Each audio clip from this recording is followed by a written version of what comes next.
A voice on an answering machine, carrying on a full conversation its owner swears he never had. Two teens in a summer camp are pulled into the sky by lights, and a college student preps for an assignment that suddenly vanishes. Was it the assignment that disappeared though, or did they somehow switch to another reality? From Reddit user Flamingo comes an unsettling experience with an answering machine. Goes as follows. This happened about 15 years ago. I called my friend up and he wasn't home, so I left a message on his answering machine. I said, "Hey, it's me, kill all extremists. Sorry, I missed you.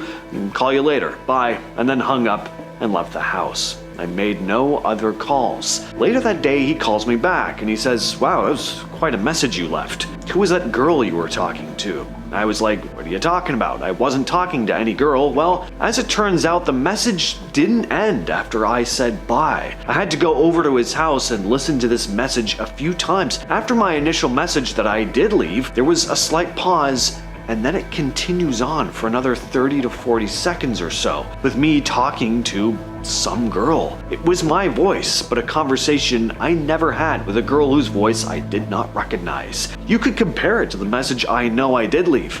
The two voices were indistinguishable. Not just the voice, but the talking mannerisms. It was my voice. Also, references to my occupation and activities were the same. Basically, in this conversation, I was talking to this girl about going skiing, but I had to go down to my shop and work on a car first, which totally correlated to me. Then the message just stopped. It was recorded on one of those digital answering machines that records the message to a chip, so there was no tape I could have taken and analyzed, unfortunately. Also, I nor my friend had party lines, so that's not an explanation. It was very freaky. I can't explain it. Back in the summer of 1968, two teenagers working at a summer camp in Vermont, 16-year-old Michael Lapp and 19-year-old Janet Carnell, were just hanging out by the dock, watching the sun set over Lake Champlain. Most of the camp was empty because the kids were away at a swim meet. Pretty peaceful scene, but it didn't last. Michael spotted a weird light in the sky. At first he figured it was just a star, but then it suddenly dropped and started coming toward them. Soon, three smaller lights broke off from the main glow and started zigzagging over the water in ways no plane or helicopter could. The lights got closer, formed a triangle, and then one dove straight into the lake. Michael described the sound that followed like a, quote, 1,000 tuning forks, which is such an oddly specific comparison to make. Then he noticed a transparent dome on the craft, and inside were what he described as two childlike creatures with big heads, long necks, and huge eyes. The craft shot a beam at them, so Michael grabbed Janet and pulled her down as they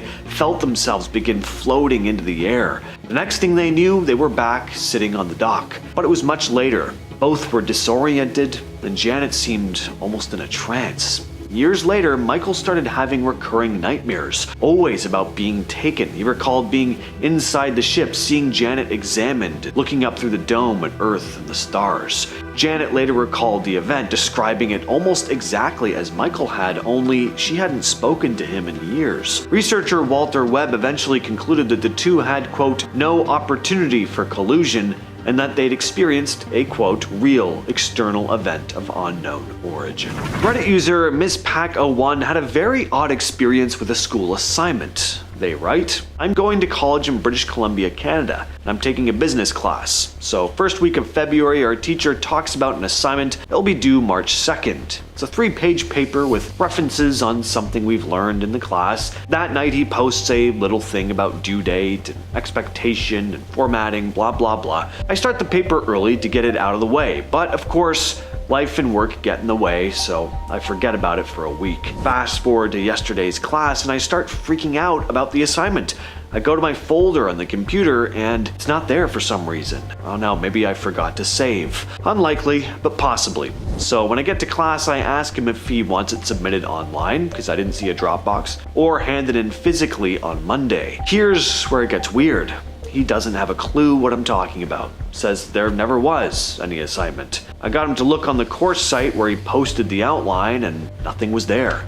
I asked a couple classmates and nobody had a clue what I was talking about either. This is so weird. I'm only taking 2 classes as I work full time, so no, I did not get the assignment mixed with another class. In the last month, did I somehow walk through a door to another universe? Well, I can't tell you for sure, Redditor, but if I switched to a parallel universe that meant everything stayed normal, but I no longer had homework due, I would count that as a win. This one comes from a Redditor named Carla Ray 14, and if the title of the post, "I'm convinced my parallel universe self was speaking to my family," doesn't creep you out already, then just listen to this. So about 5 years before she made the post, Carla's parents and 2 sisters were traveling around Europe. She stayed home with her husband and their baby. Well, one night at 3 a.m. her phone starts ringing. It's her dad. She ignores it at first, thinking maybe he forgot about the time difference, but then it rings again and again. When she finally checks her phone, she sees a dozen missed calls and a pile of messages from her family, all saying things like, "Everything will be okay, we're going to get the next flight home to be with you, stay strong, we love you." Completely freaked out, she answers the next call and demands to know what's going on. Her dad, sounding really shaken, tells her, "I've just been on the phone with you for an hour. What do you mean, what's going on?" He insists that she called him in tears, saying her husband left her after she told him she was pregnant. Carla's husband was literally asleep beside her though. She says, "Dad, what are you talking about? He's right here. He hasn't walked out on me, and I'm definitely not pregnant." Her family swore it was her voice on the line though. Even her sister said she talked with Carla during the call, heard a friend in the background, and got details like Carla canceling her dentist appointment. Something that was actually true, but only her husband knew about. Carla had to send a photo of her and her husband right then and there to prove that nothing happened. And to this day, her dad just shakes his head and says, "I don't know what to believe." Is it possible someone was just making a prank call? I mean, I guess maybe, but they guessed a lot of specific details if that's the case. Is it also possible that some version of Carla from a parallel universe managed to call her dad in this one? I don't know. What do you guys think? This one comes out of Berkshire County, Massachusetts, back in September 1st of 1969. That night, dozens of people claimed to have seen strange lights in the sky over Sheffield. Some described them as being attached to a disc-shaped craft, and even stranger, a lot of witnesses said they couldn't account for chunks of time after watching it. It wasn't just like, I saw lights and went home. People felt like something really happened to them. One of the most talked about witnesses is Thomas Reed. He was only 9 at the time, riding in a car with his mom, brother, and grandmother. He said they first saw glowing orbs shoot out from the trees along the road. When they got near the Sheffield Bridge, things got even weirder. It came to a stop off the right side of the road. Everything got really calm. It was like being in the middle of a hurricane. There was like a barometric change in pressure. It was just like a dead silence. Then there was an eruption of crickets and frogs, and it got really loud, and that was it, end quote. Next thing they knew, they were back in the car, but 2 hours had passed. His mom and grandmother had even switched seats, and no one could explain how. Reed later said they regained flashes of memory about being inside some massive hangar with curved hallways, and other people were there too. As for where they were, who the hell knows? This next story was shared by a now deleted Reddit user and goes as follows. Okay, I don't really know how to explain this without sounding insane, but I've been thinking about it for years and I still can't make sense of it. Back in 2016, I was driving home from my job around 2 a.m. I live in a small town, so the roads are usually dead quiet at that time. There's one stretch of highway I always take that goes past a gas station, then about a 15-minute straight before I hit my exit. Well, this time though, something was off. I passed the gas station like usual, but when I looked at the digital clock in my car, it said 2:17. I swear it had been 2:04 the last time I checked. Right as I passed the station, that stretch of road normally takes 15 minutes, but somehow it felt like it just skipped. I don't remember zoning out, I don't remember seeing anything weird. It was just like the time jumped forward and I was closer to home than I should have been.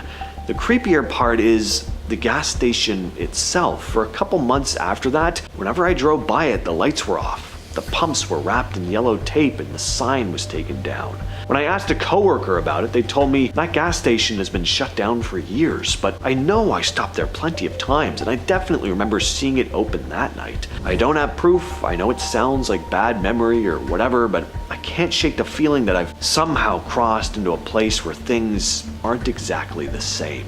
On October 11th, 1973, 2 guys from Mississippi, Calvin Parker and Charles Hickson, went out night fishing in the Pascagoula River. It was supposed to be a quiet evening. but then Parker noticed blue lights hitting the water. At first he figured it was the cops telling them to pack it up, but what came next was nothing close to that. A big light came out of the clouds. Parker later said it was a blinding light. It was hard to tell with the lights so bright, but it looked like it was shaped like a football, about 80 foot. It made a very loud sound.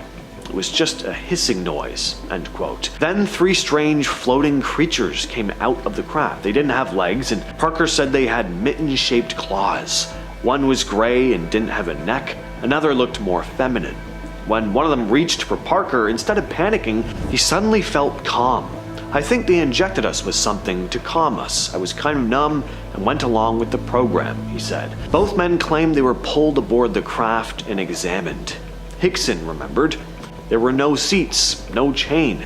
They just moved me around and I couldn't resist them. I just floated, felt no sensation, no pain. He also described a giant eye-like machine scanning them. He reported everything to the sheriff that night, and deputies secretly recorded them afterward, expecting them to slip up. Instead, they caught the men whispering in fear. Jesus Christ, God have mercy, they had us. They could have done anything to us, Hickson said. For decades, Parker stayed mostly quiet, only writing a book in 2018 after Hickson's death, and that's when other locals came forward saying they saw something strange in the sky that very same night. In 1957, a Brazilian farmer named Antonio Villas-Boas claimed he was abducted by aliens. Working late in his fields to avoid the heat, he said he saw a red star approaching, which turned out to be an egg-shaped craft with a rotating red light. Boas alleged that 5-foot-tall beings in gray overalls and helmets captured him and took him aboard, where he was subjected to blood tests and a strange gas that made him violently ill. He also claimed a female alien engaged with him intimately and indicated she would raise their child in space. 4 hours later, he was released and watched as the craft just flew back up into the sky. A lot of people obviously dismissed his story, but a man named Dr. Olavo Fontes noted Boas had burns, bruising, and nausea. Boas later became a lawyer, but he never shook this incident. He'd often craft models of the UFO he claimed to have seen, and he stuck to his story till his death in 1991. A TikToker named Kilmaru started uploading videos over 2 years ago, with his first video captioned, "I am very scared."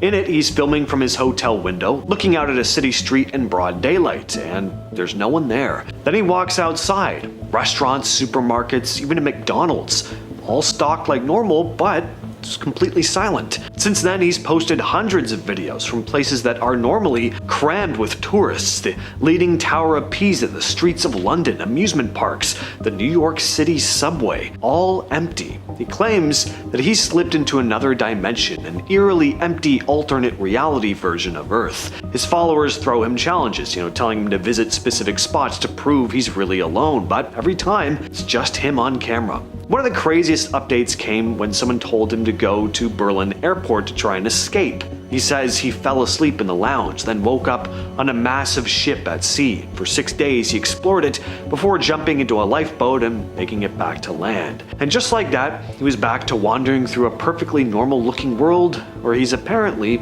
the only person alive. Now, of course, I don't know whether you believe in the alternate reality thing or not, but it is impressive that he's managed to film so many iconic locations with no one else in frame. I don't know if he just happens to find super specific times, maybe there's some editing trickery going on, but I think this is an interesting little art project aside from the mystery.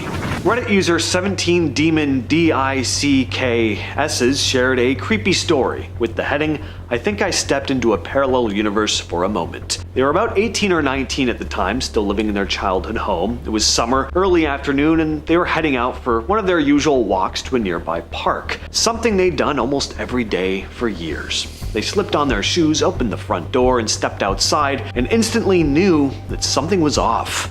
Nothing looked different. The ravine next to the house, the tree in the yard, the driveway, the neighbors' homes, everything was exactly where it should be, but everything just felt inexplicably wrong. The Redditor said it was like reality itself had shifted in some subtle but deeply unsettling way. They stood there for a moment trying to shake off the feeling before heading down the driveway. About halfway down, they spotted their neighbor across the street tending to his garden. The neighbor looked up, froze. His face went completely pale, like he'd just seen a ghost. The neighbor slowly opened his mouth, about to say something with this look of terror on his face, but before the Redditor could respond, they were back inside the house, standing at the front door again, hand on the handle, about to step out. This time though, when they opened the door, the neighborhood felt completely normal again. The neighbor wasn't even outside anymore. Demon D's decided to skip the walk that day. Years later, they still can't explain the feeling. The thing that bothers them the most isn't even the sudden teleportation or the neighbor's terrified expression. It was indescribable wrongness, like they were looking at a completely different version of their own street. Charlotte Ann Moberly and Eleanor Jourdain were English academics who, in August of 1901, took a trip to the Palace of Versailles in France. After touring the main palace, they decided to walk through the gardens where Marie Antoinette used to hang out. They got lost and missed the turn from the main avenue, ending up on a quiet lane. Moberly noticed a woman shaking a white cloth out of the window, while Jourdain saw an old deserted farmhouse with a plow outside. That's when they started to notice this heavy, oppressive feeling wash over them.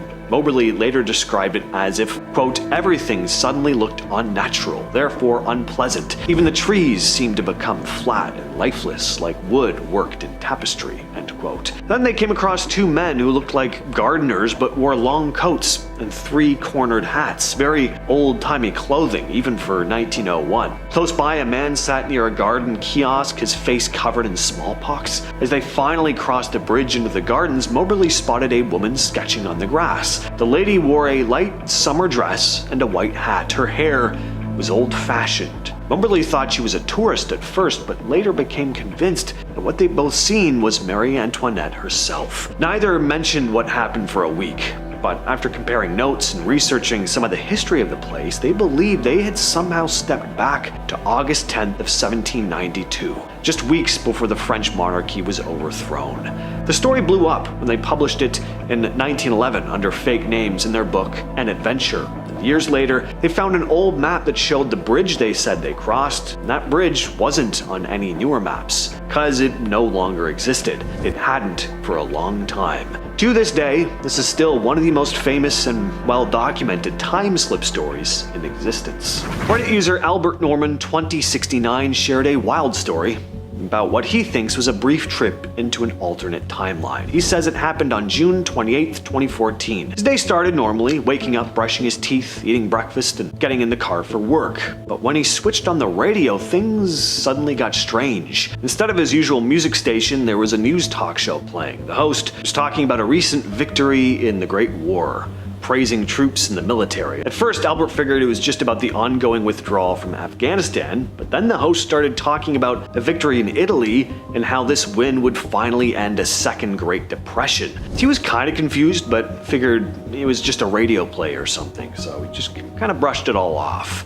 This wasn't the last he'd heard of this, though. Later during lunch, Albert overheard coworkers chatting about that same victory in Italy and something about preserving unity. They also kept repeating the numbers 33-13. Finally, he was like, all right, what's going on here? So he asked, what the hell they were talking about, and they looked at him all offended and basically told him that his question was disrespectful to the troops. That's when Albert noticed a coworker named Sam was missing. But disturbingly, when he asked about him, nobody seemed to know who Sam was at all. On his way home, Albert took a different route through the city, and things just got more unsettling. He noticed there were these banners celebrating the victory, showing Marines landing on a foreign beach. The city also looked way poorer than he remembered. There were abandoned storefronts. Some buildings actually looked like they were crumbling. At home, he turned on CNN, and the anchors were discussing how American forces had defeated Italian logistical targets with minimal civilian casualties, how insurgencies in Greece and Ireland were winding down.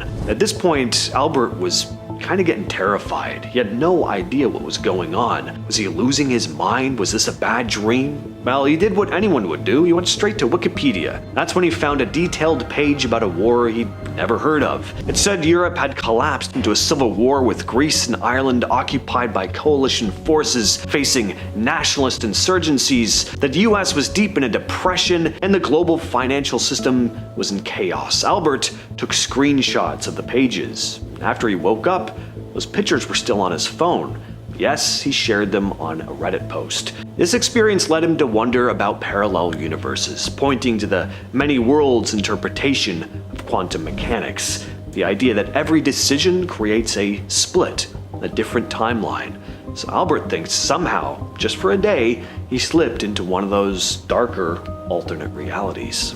6 years ago, Reddit user Peeny Bino shared a pretty unsettling experience. She was driving to work, stopped in a left turn lane when a car pulled up behind her. Out of nowhere, this intense cold fear hit her. It was like she just knew the car was going to crash into them. The car behind stopped gently a few yards back, but the fear didn't go away. Then things got even weirder. She felt this sudden jolt through her body, so strong it felt like the car actually moved with her. Checking the rear mirror, the other car was still there. The light turned green, and just before she took her foot off the brake, an excruciating pain exploded in her neck and head. She also noticed a strong smell and a taste of gasoline. It was overwhelming. She slowly rolled down the window, moved through the intersection, and gave an apologetic wave to the driver behind her. Pino Bino pulled into the office parking lot, trembling. The pain and gasoline smell, they eventually went away, but she was still shaken for the rest of the day. She even felt afraid to get back into the car at the end of the day. She called her fiancé, who joked, "Maybe you died in a car accident in an alternate universe and you felt it." Pino Bino just laughed that off at the time, but says she hasn't been able to shake that idea since. Years ago, a now deleted Reddit user shared a haunting story in an Ask Reddit thread about feeling a deep connection to someone they met in a dream. He explained that during his last semester at college, he was tackled by a massive football player, 325 pounds compared to his 120. He was unconscious for a little bit, but ended up being okay. He met an amazing woman, and after months of chasing her and dealing with a few jerk boyfriends, they ended up getting married. Soon after, they had a daughter. He had a good job, his wife stayed home to take care of the kid, and when their daughter was 2, they had a son. Life was almost picture perfect, but one day, while sitting on the couch, he noticed something off about a lamp in his room. Its perspective was inverted, like it was 3D, but just wrong. He couldn't look away, staying up all night staring at it. The next morning, he didn't go to work. Over the next few days, he stopped eating and barely left the couch, completely fixated on this lamp. His wife started getting worried, called someone to talk to him, but he knew something was really wrong here. It was like his mind was unraveling. Eventually, he had an epiphany. That lamp wasn't real. Neither was his house, the wife, the kids, or the last 10 years of his life. That's when the lamp grew bigger in his vision, turning everything red while he heard screams and felt intense pain. And he suddenly woke up, lying on the sidewalk, surrounded by strangers. He was still on the ground, just having come back too from being tackled by the football player. In the brief time he'd been unconscious, he'd imagined an entire life. But it felt very real to him, too real. In his own words, "I went through about 3 years of horrid depression. I was grieving the loss of my wife and children, dealing with the knowledge that they never existed. I was scared that I was going insane, as I would cry myself to sleep, hoping I would see her in my dreams. I never have, but sometimes I see my son, usually just a glimpse out of my peripheral vision. He's perpetually 5 years old, and I can never hear what he says." This next story comes from Gunzo, who said he once dreamed he was driving home, listening to old music, when he spotted a badly damaged car on the side of the road. He stops, calls for help, and finds an unconscious young woman with short curly blonde hair inside. Drags her out, gives her first aid, until an ambulance arrives. When he glanced back at the woman though, she was suddenly wide awake and shocked, and that's when he woke up. Well, weeks go by, and his uncle gives him a family photo collage for his birthday. Among the pictures was his mom, young, pregnant at the time. She was also covered in scars. In fact, she looked exactly like the woman from his dream. When he told his dad about this, his dad said, well, a man rescued his mom after a car accident 25 years earlier, and then mysteriously vanished. Redditor this_IUS shared a strange story about his friend Gavin, who he said was incredibly smart, like higher IQ than anyone he knew. This happened when they were teens. One day, the Reddit user made an impromptu stop at Gavin's place. He knocked on the door and was shocked when a middle-aged man answered. It was not Gavin's dad. And things only got stranger. When he asked if Gavin was home, the man said, "I am Gavin." The man looked very confused. After some back and forth, the man was like, "Okay, yeah, he'll be back later." It seemed he just wanted to be left alone. Well, later, when the Redditor told Gavin about this, Gavin insisted no one else had been there, and he'd been home the whole time, too. This led to a theory. Had that middle-aged man actually been Gavin, a future version of him that had somehow, briefly, slipped back in time? You think your last walk home was odd? In January 1950, Miss E.F. Smith left a cocktail party somewhere in Scotland, and during what should have been an uneventful walk, she claimed she saw torchlit figures digging bodies in the snow. Her mind said Pictish warriors from the 7th century. She insisted that she was fully conscious, not dreaming, and watched as these figures worked in the dark and cold, moving bodies, turning them over, then continuing onward. The scene felt ancient and violent. When dawn broke and she made it back to modern streets, she described being emotionally shaken for days. That case stands out because she wasn't drifting into a prettier past. She claimed to witness something gruesome and real in an unexpected zone of time. In the early 1970s, 3 men working for a cattle feed company in Oklahoma, Carl, Mark, and Gordon, were sent to retrieve a feeder from a remote pasture near Ponca City. They claimed that on the first night they saw a large 2-story white house near a barn, silent and unlit. The next night they went back. The house was gone. No foundations, no rubble, nothing remained. They swore it wasn't demolished in the interim, just vanished entirely. What makes this case intriguing is that all 3 men confirm the same odd memory and the very stark disappearance. Was that White House a ghost from another time, or did they slip into a timeline where that house still stood? You're driving along a familiar route and suddenly a junction you know should be there just isn't. That's exactly what one motorist claims happened to him somewhere between Hawkshead and Coniston in the Lake District of England. He says that he drove past the spot several times, turned around, retried, but that turning, signposts, the map route, all vanished. Instead, an unbroken stretch of hedgerows, meadows, and emptiness stretched where the junction should exist. He knew the route well. He knew there should be a turning, yet that day reality had removed it. Eventually, he reached Coniston by a massive detour. Some treat this as a spatial illusion, but time slip enthusiasts see it as a moment when roads and time itself rearranged. On a bus tour through the French countryside, some tourists spotted an elegant, old-fashioned hotel. They asked the driver to stop, disembarked, walked into the lobby, chatted briefly, and stayed the night. But when the bus returned the next day to pick them up, nothing was there. The road, the building, the hotel, they all vanished. What's more, locals in the area claimed they never knew of a hotel in that location. Photographs the tourists took were fuzzy or failed to develop properly. The whole thing feels like a pop-in from another time. To this day, it's just one of those was it real stories that vanished just as quickly as they appeared. One night, 2 young women set out to walk a few miles to a village dance. The road twisted, the darkness thickened, and they suddenly found themselves in a landscape they did not recognize. A terrain that felt older, wilder, more primitive. They struggled to cross fields and woods that seemed misaligned with familiar paths. When dawn approached, they re-emerged onto known territory, but in between, they say they passed through terrain that no one alive seemed to know existed. No maps, no signs, just a forgotten sliver of land. Some say they walked through a hidden fold in time, landing briefly in an alternate geography. This is a more intimate, personal claim rather than one in the newspaper. The author of The Carolinians Archives claims that, as a child in Georgia, he and his family often visited an old motel restaurant south of Interstate 85. Years later, when he tried to revisit it, the motel was gone, replaced by strip malls and fast food. But he also claims episodes of time slip recollections things tied to that place. Odd dreams, fleeting ghost doors, night visions of doors that open in impossible ways, places shifting behind walls. He says the place in memory sometimes feels more real than the modern version, as if the motel had flickered between eras. It's the kind of weird personal anomaly that makes you question how much of your memory is tied to time itself. Another story from travelers. A bus carrying tourists was driving, and passengers saw an elegant, welcoming hotel on the horizon. The bus stopped, people got off, walked in to ask, spent time inside, but when the bus retraced that route minutes later, the hotel was gone.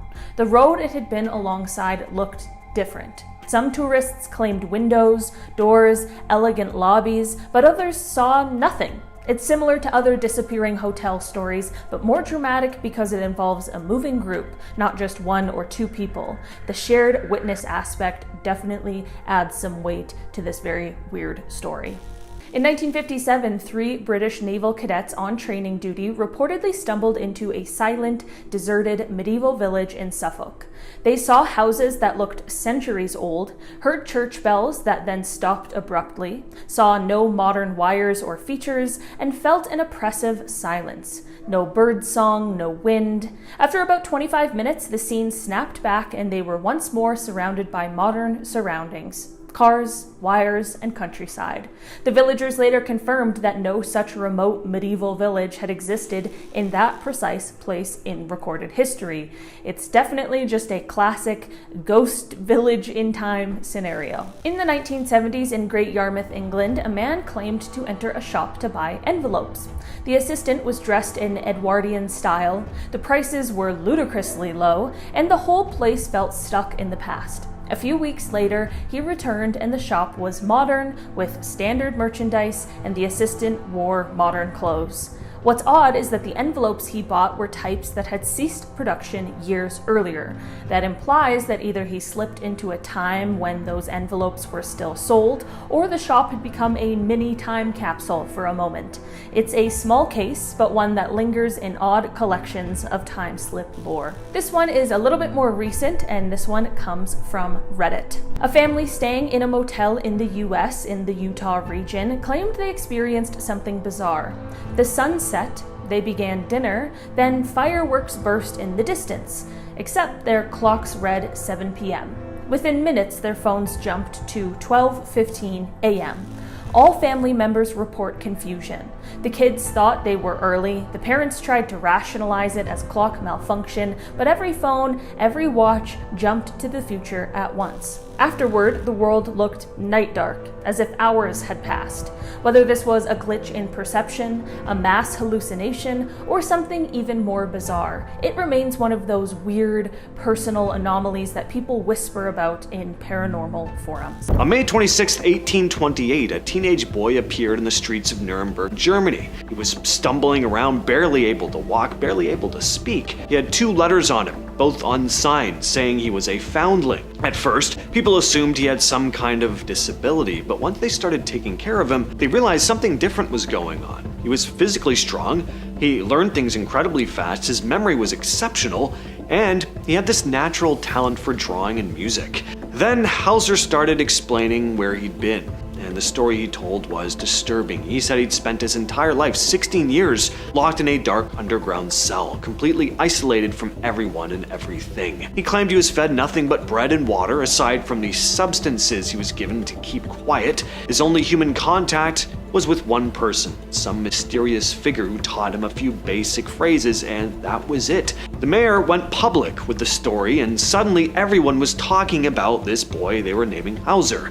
Rumors started spreading that he wasn't just an abandoned child. People believed he was actually a kidnapped prince, swapped at birth as some sort of conspiracy to alter the line of succession. But unfortunately, Hauser's life didn't get any easier. He was attacked multiple times. In 1829, someone gave him a deep gash across his forehead. He blamed it on a mysterious man in black. And then in December of 1833, someone lured him into a park and attacked him with a blade. And this time, he didn't survive. So, who was this mysterious Hauser?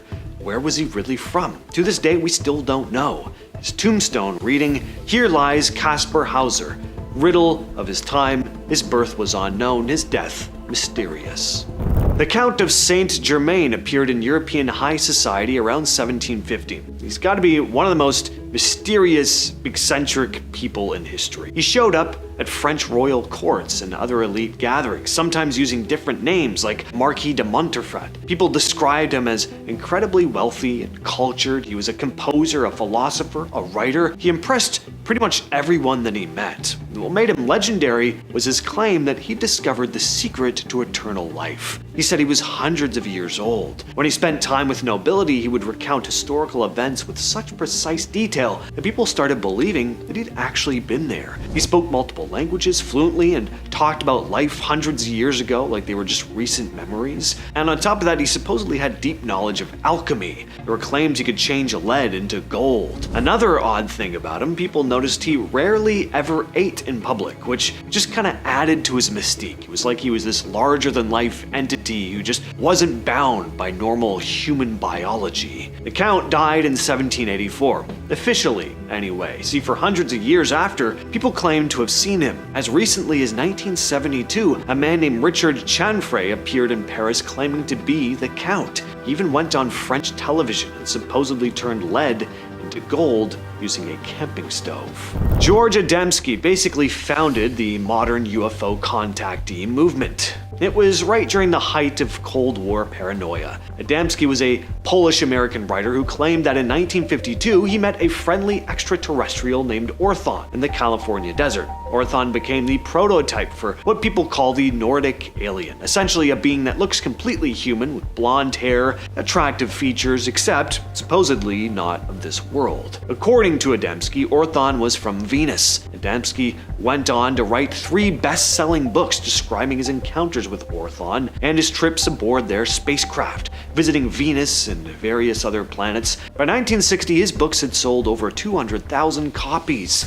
The big message Orthon was supposedly trying to get across was that humanity was on the brink of destruction, mostly due to atomic weapons. Yeah, very much of its time. And a lot of these reports from the 50s shared this exact same message. And that's an interesting thing about these types of stories. The visitors from these other worlds almost always reflect the deepest anxieties society is going through at any given time. I think that's very telling. On November 2nd, 1966, a sewing machine salesman named Woodrow Derenberger was driving home near Parksburg, West Virginia, when a large gray object suddenly appeared and blocked the highway. A tall man with dark hair emerged from the craft and walked directly toward Derenberger's car. The man introduced himself as Indrid Cold. Thing is, he wasn't speaking to Derenberger out loud. He seemed to be communicating telepathically. He claimed to be a, quote, searcher from a planet called Lunalos, somewhere in what he called the galaxy of Ganymede. The most unsettling detail about this story is the man's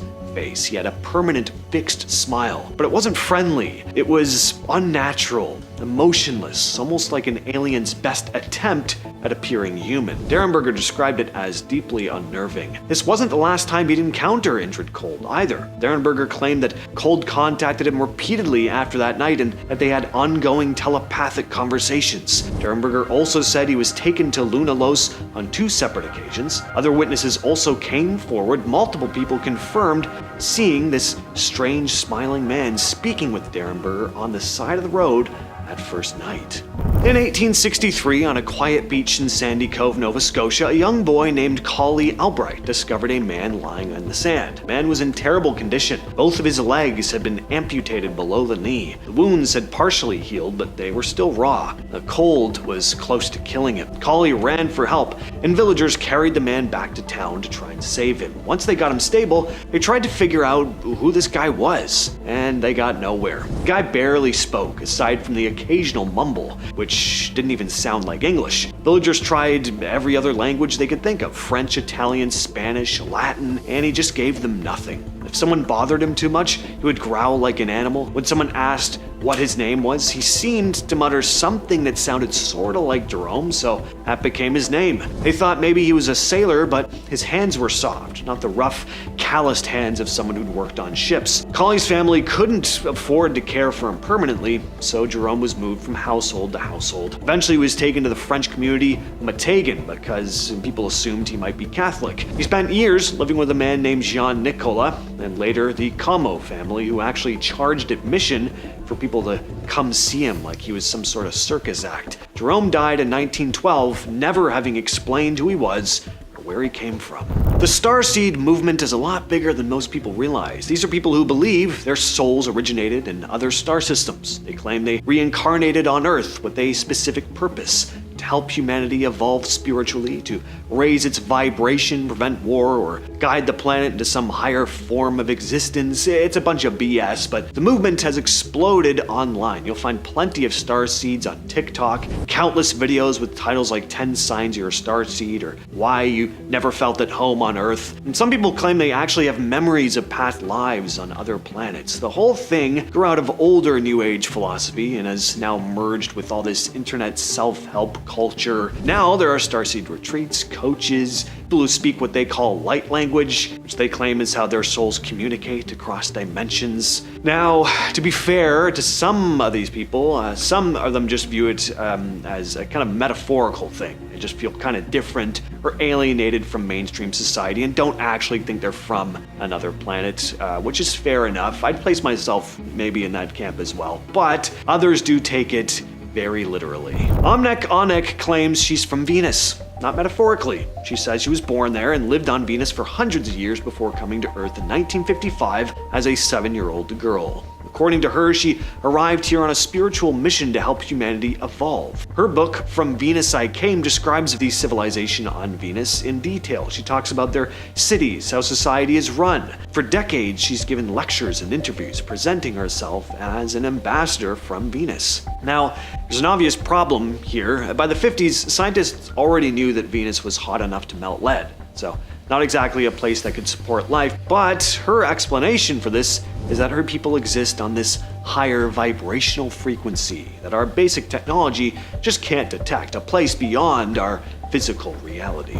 And finally, David Huggins doesn't just claim that aliens exist or that he saw one once. He says he's had an ongoing relationship with one for most of his life. According to him, his first encounter happened when he was just a young boy. Over the decades that followed, he says he's fathered dozens of hybrid children with a female extraterrestrial named Crescent. Huggins documents everything through painting. This home is filled with hundreds of paintings depicting his experiences, scenes of Crescent visiting him, his weird hybrid alien children, encounters with other small gray alien beings. His artwork attracted enough attention that a documentary was even made about his life called Love and Saucers. What stands out about Huggins is how matter-of-fact he is when describing these experiences. He talks about them the way you'd describe a past relationship. He doesn't present it as traumatic. He's not saying he's been given special abilities or knowledge of the future. It just is what it is. Now, this first case is very, very strange. In 1880, a farmer named David Lang reportedly vanished into thin air while walking across a field on his property near Gallatin, Tennessee. There were multiple witnesses, including his wife, his 2 children, and 2 visitors arriving in a horse-drawn buggy. They said Lang was mid-step when he literally just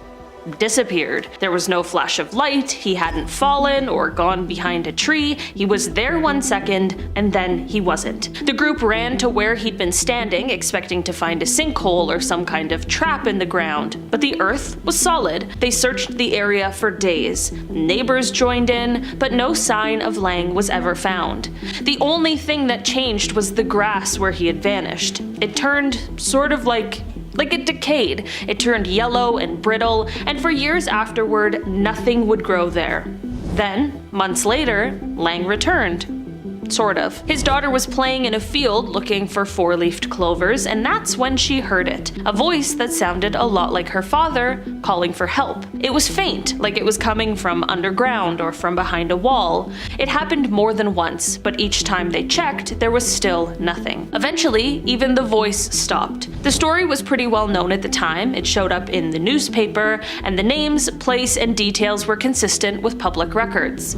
Was it fabricated? Maybe, but everyone there that day remained adamant about what they saw. In 2006, Carol Chase McKelney was driving through Riverside County, California on her way home from a dog show. As she passed through her old hometown of Riverside, she figured she'd take a quick detour to see the neighborhood she grew up in. It had been years since she visited and she was curious to see how much it had changed. Except, it wasn't her town. The street names were right, the general layout looked familiar, but her childhood home was completely gone, and so were all of the houses around it. The neighborhood had totally changed, like it had been wiped out and replaced with strange, unfamiliar buildings. She went to look for her grandmother's house.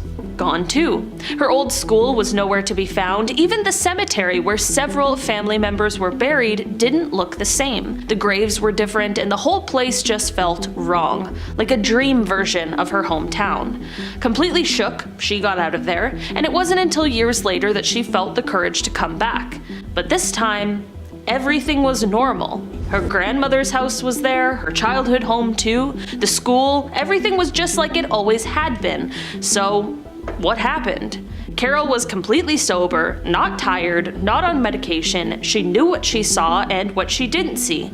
She swore up and down that for a few strange hours, she stepped into some alternate version of her hometown, a place almost like hers, but not quite. In 1978, 23-year-old Stephen Kubacki was a college student studying German at Hope College in Michigan. One February afternoon, he went cross-country skiing near Lake Michigan and never came back. The next day, his skis and backpack were found near the edge of the frozen lake. There were footprints leading out onto the ice, and then nothing. Search and rescue teams looked for weeks, but no trace of him was ever found. Everyone assumed the same thing, that he had fallen through the ice and died. Except, 15 months later, he showed up. Stephen woke up on a grassy hill in a field in Pittsfield, Massachusetts, over 700 miles away from where he disappeared. He was wearing clothes he didn't recognize, with a satchel full of maps he didn't remember collecting. He had a t-shirt from a marathon in Wisconsin, which he didn't recall running, and his last memory was being on the ice. He walked to his aunt's house nearby and from there eventually reconnected with his parents. Nobody had seen or heard from him in a year and 3 months, but all things considered, he looked healthy. He was just confused like everybody else. When asked what happened, Stephen said he had no idea. He didn't remember anything. It was like someone had hit a reset button on his brain. To this day, he still doesn't talk much about it, and after the incident, he went back to school, earned a degree, and eventually became a clinical psychologist, which is kind of wild considering he's got one of the strangest unsolved disappearance stories on record. But I guess also maybe that makes him the perfect person for the job, you know? In March of 2017, Bruno Borges, a 24-year-old psychology student from Brazil, vanished without a trace. His family had last seen him at their home in Rio Branco, and when they realized he hadn't taken his phone, wallet, or anything useful for a getaway, they went into his locked bedroom. And that is when things got really strange. The entire room had been turned into some kind of cryptic research lab. The furniture was gone, replaced with a giant statue of a 16th century philosopher who believed in infinite worlds and extraterrestrials. There were also pages and pages of handwritten text covering the walls, floor to ceiling. Over 14 books worth written in a bizarre code nobody could read. Bruno's family had no idea any of this was going on. He'd apparently been working on it in secret for months. When news about his disappearance came out, internet sleuths obsessed over his case. His encrypted writings were eventually partially decoded. They talked about personal evolution, contact with higher beings, and preparing humanity for something bigger.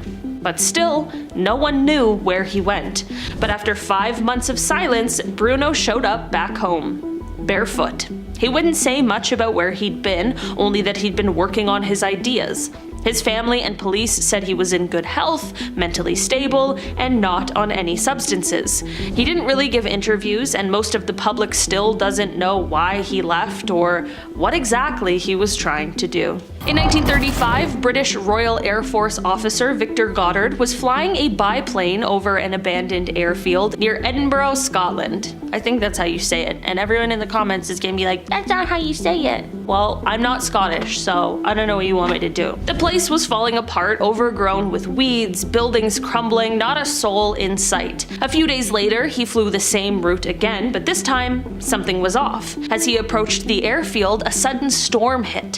Thick, swirling clouds, heavy rain, turbulence. Then, just as fast, the sky cleared. Everything looked brighter.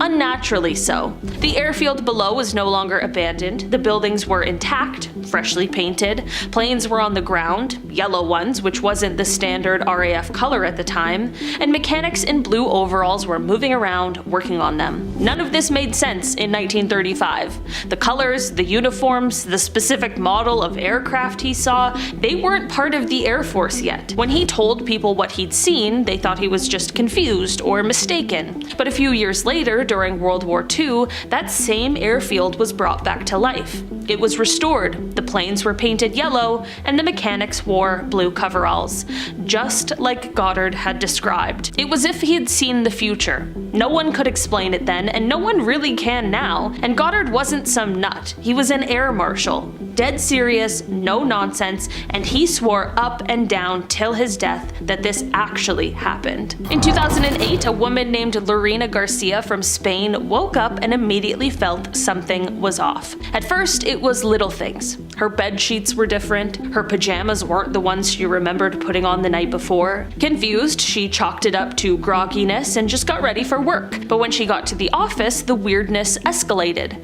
She'd been working at the same place for 20 years, but when she arrived, she realized she didn't work in the same department anymore. She was listed under a completely different role, one she swore she'd never been assigned. Her boss, her coworkers, the whole structure was different, but it got worse. She reached out to her ex-boyfriend, who she'd broken up with months earlier, only to find out that they'd never broken up at all. According to him, they were still together. The man she had been dating, who she'd just seen a few days ago, was nowhere to be found. His number didn't even work. It was like he never existed. Lorena genuinely believed she'd woken up in a different version of reality, one nearly identical to her own, but with very key differences. She went to doctors, psychologists, everyone she could think of trying to explain what happened, but no one had an answer. She was healthy, her memory was sharp, yet her life didn't match her memories. And to this day, Lorena insists that she's from somewhere else,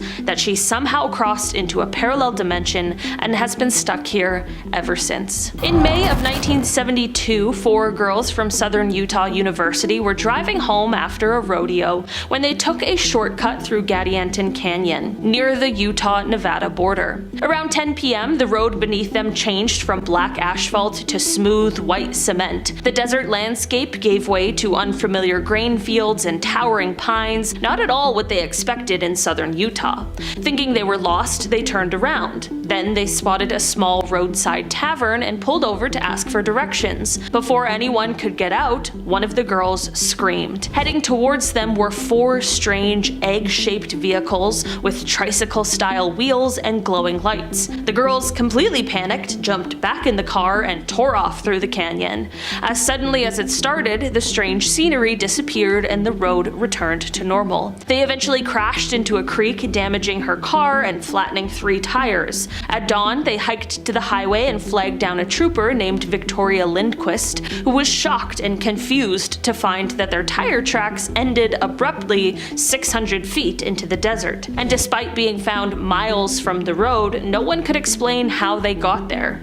One hubcap was also missing, which was never found. Back in the 1800s, there was a man named William Cantello, an eccentric British inventor obsessed with creating a rapid-fire automatic weapon. After years of work, he told his family he was heading to the market to sell his invention, and he never came back home. Roughly 20 years later, an American inventor named Hiram Maxim rose to fame with, you guessed it, a rapid-fire automatic firearm. Maxim also looked strikingly similar to Cantello, so much so that that Cantello's own children were convinced he was their father. The resemblance became such a nuisance that Maxim addressed it in his autobiography, claiming someone had been impersonating him. Now, that may have been the case. It was just a coincidence that he not only looked just like another man, but also took up the same vocation. But some believe Cantello faked his disappearance and took on a new identity, or that Cantello and Maxim were the same person from two different realities,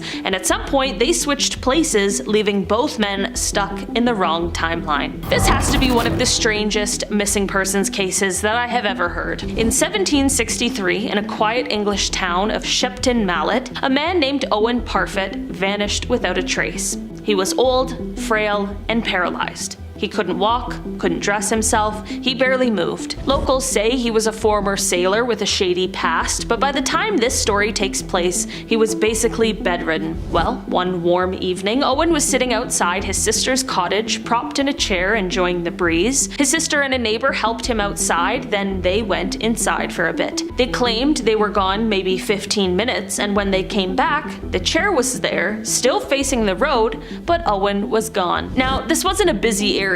It wasn't like someone could sneak up, lift a full-grown man who couldn't walk, and then vanish without making a sound, but it seemed like that's exactly what happened. People searched the fields, wells, nearby roads. Nothing. Days passed, then weeks. Rumors spread. Some started to wonder if he'd just been faking the paralysis for years before finally deciding to... what? Wander off into the wilderness alone? I don't know. It's not a good option. The theories? I don't know. I've gotten no new ones. In 1961, a girl named Terry Jo Duperalt went on what was supposed to be a dream family vacation, a week-long cruise on a rented sailboat in the Bahamas. But just a few days in, everything went horribly wrong. Terry Jo woke up one night to the sound of footsteps and her brother screaming. When she went topside, she found the deck covered in blood. Her mother and brother were dead. The captain, Julian Harvey, was the only adult left standing, and when he saw her, he didn't say a word, he just stared. She went back below deck, terrified. Minutes later, water started flooding in. The boat was sinking. She escaped onto a small floaty and drifted alone for nearly 4 days under the scorching sun. Dehydrated, sunburned, and half-conscious, she was eventually rescued by a Greek freighter. The fact that she survived at all was almost a miracle. Captain Harvey was rescued days earlier in a lifeboat and told authorities that the boat sank in a freak accident. He said that everyone else was lost at sea, but when he found out Terry Jo survived, he took his own life immediately. She never saw him kill her family, but everyone believes that that is exactly what happened, probably for insurance money. Still, there are holes in the story, and what Terry Jo saw that night, she never fully talked about. Some say she blocked it all out, others think something even darker went down. Till this day, though, the case has never really been solved. There is a book about this, if you're interested. I think it's called like Orphan Lost at Sea or something like that. And also, if you're a fan of the podcast MFM, if you know, you know, in one of their recap episodes that they're doing right now, the rewinds, they just did this one like a few weeks ago, so go listen to that, read the book. The story's crazy, you guys, that's just crazy. This little girl's just lost at sea, then she's found, and everything was okay for her. Then that's the important part of the story. Kicking off the list at number 10, Katie rocks. You ever hop in the shower first thing in the morning and it feels like literal paradise? Otherworldly, some would say. Well, a new TikTok trend has me meditating in the shower now. Apparently, here we go. TikTok users left, right, and center are stepping forward, or rather backwards, with their claims on entering parallel universes. Nashville model Katie Rocks recently kicked this off, and she used the social media platform to recall a 2017 trip to Paris that some of her classmates claimed missed the flight, although Katie saw them with her own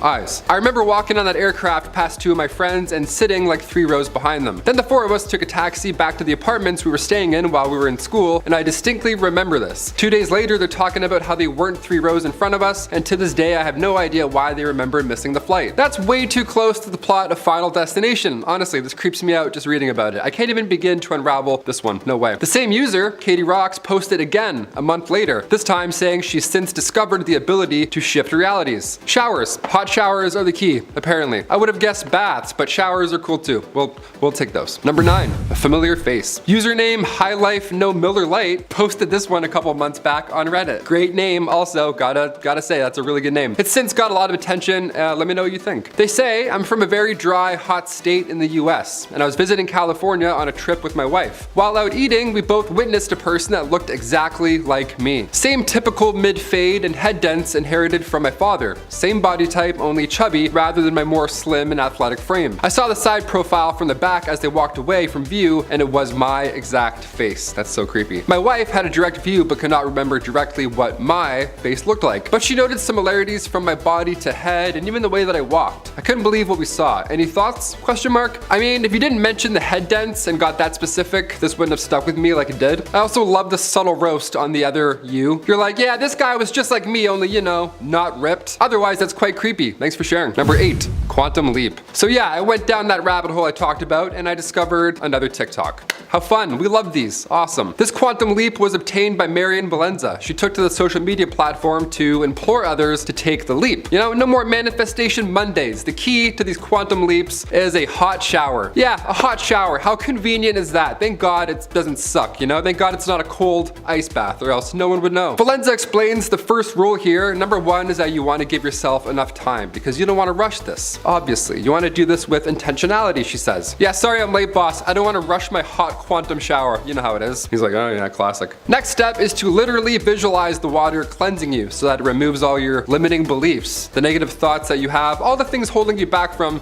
stepping into your higher self. Visualize not currently being late for work. And then there you go, you're set.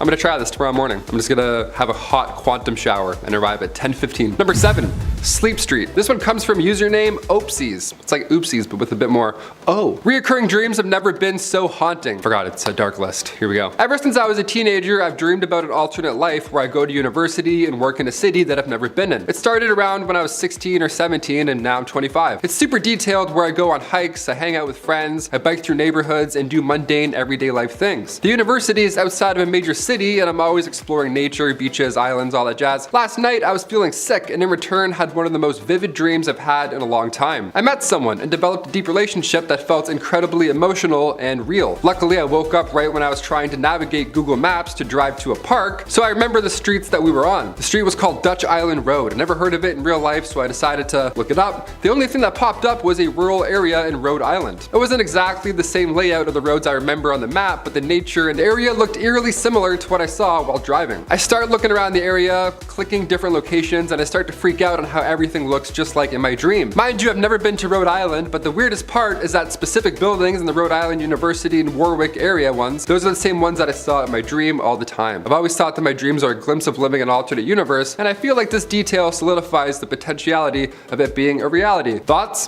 Too many big words. Those are my thoughts. Potentiality. I'm gonna start using that in the next list. You'll hear that from me in the future for sure. Otherwise, so scary. Hope that goes away. Or doesn't? I don't know. Do you like it? I wouldn't like that. If I dreamt about an alternate life, I'm like, yeah, I actually have 2 jobs. It's exhausting. I never sleep. Number 6, good times, dad times. Coming from Reddit user Apprehensive Humor 55, they say, when I was young, from the ages of around 3 to 10, I was truly convinced I'd already lived a full life. I remember being around 40 years old with a wife and 3 kids, 2 boys and a girl, and then one day I just woke up as a child and my past was all just a big blur with random memories that would come to me here or there. I'm smiling because this is funny, but like it's so scary. This is my biggest fear, I think, in life. It made no sense. My parents said that I used to tell stories about when I was a dad and they would just laugh it off and be like, oh, that's your imagination, obviously. But deep down, I genuinely did have these strange memories of a past life. For instance, when I was 4 years old, my family went to Disney World, and the whole car ride down, I was telling stories about when I was a dad and I went to Disney World.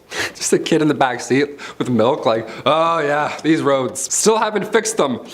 The weirdest thing is that when we got to Disney World, I knew that I'd already been there before. I knew where everything in the park was and was essentially showing my family everything. At that time, my family just thought it was weird that I knew where everything was, but at the time in my head, it all made sense. To me, I just knew where all the rides were because of when I was a dad. After a while, I stopped telling these stories of when I was a dad because my siblings would always make fun of me for it. I'm not laughing at you, I'm laughing, this is my worst, I'm laughing at you a little bit, this is crazy. Eventually, I just started going on with my life and haven't thought about much of it since, although I wish I did kid because the memories back then were much more vivid and real than how they are now. He's gonna be so confusing 30 years to his kids. He's like, when I was a dad for the first time, Disney was way less busy. Kids are like, first time? What other family? What are you talking about? Why is mom crying? That's so scary.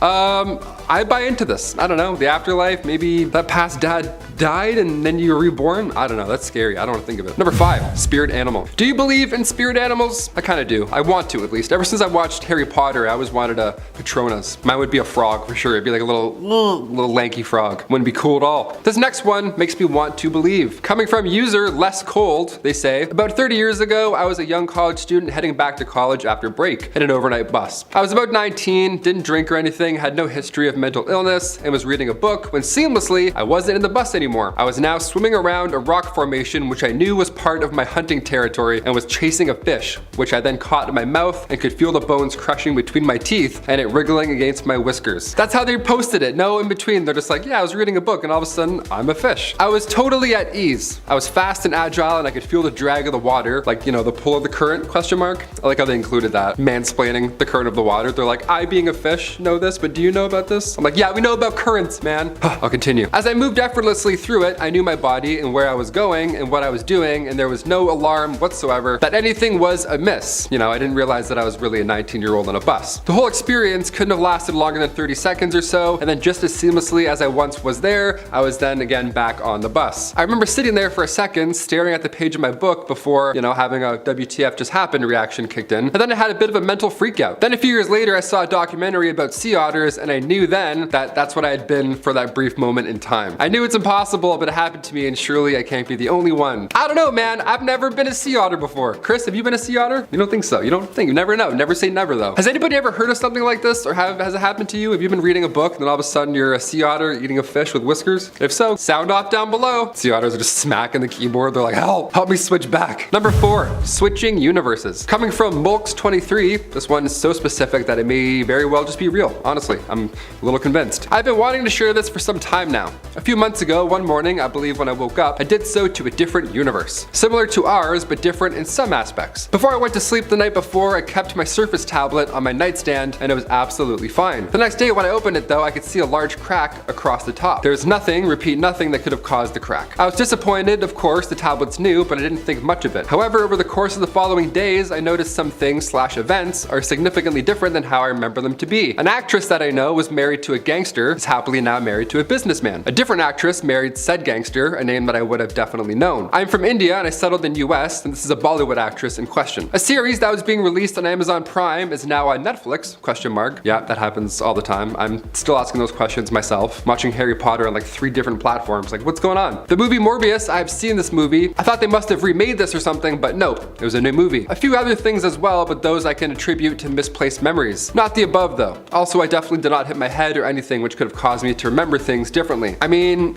after all of that, I gotta ask, how is Morbius? It doesn't look that bad, honestly. Hope Spider-Man's in it. Thanks for sharing, Mulks23. Hopefully you're in the right universe. Number 3, cosmic commute. This one has me stumped, folks, I'm not gonna lie. Username IcyFlame2U says, in January, I left my friend's home at almost midnight. I live not even 10 minutes north of her. I remember getting in my car and then boom, I'm pulled over by the police. It's 2:10 a.m. now, and I'm 1 hour north of her, close to crossing state lines. In a city I have never been to, I don't even know how to get out there and what freeways I took, as we are not really close to any freeways. How did I get there, and what happened to a whole extra hour? When I returned home, I was having such anxiety from it all that I was throwing up and everything. We just don't understand what happened. The comments were supportive here. Some suggest to look into epilepsy, but the OP responded right after saying that they did, and luckily that wasn't the case. So, what do you guys think it is? Comment down below. I think definitely a time leap. That's pretty crazy. Number 2, dog treats and universe leaps. Anything involving dogs, I buy into it. I mean, who would lie about dogs for attention, right? Only psychos, I guess. Username mememan42069 says, when I was getting ready to go to my brother's house, I packed some stuff for my dog since he was coming. I put my dog's toys, leash, 2 dog shirts, and treats. I packed them all up, and when I got to my brother's house, I was looking for my dog's treats, and my dog's treats were not there. I vividly remember putting my dog's treats in a bag, and the weird thing was, when I got home, his treats were in the exact spots that I picked it up from. from. And it didn't fall out of the bag, and somebody didn't put it back because I live alone. So I was thinking maybe I slipped into a parallel universe where I didn't pack my dog treats. I've been weirded out by it for the past year, and I've been trying to come up with a better reason. I mean, that sounds alarming, 100%, but panicking about anything that involves dog treats, it's just hilarious to me. Sorry. Yeah, I hope you figure out your problem, but more importantly, I hope your dog doesn't get stiffed on treats again. And finally, number 1,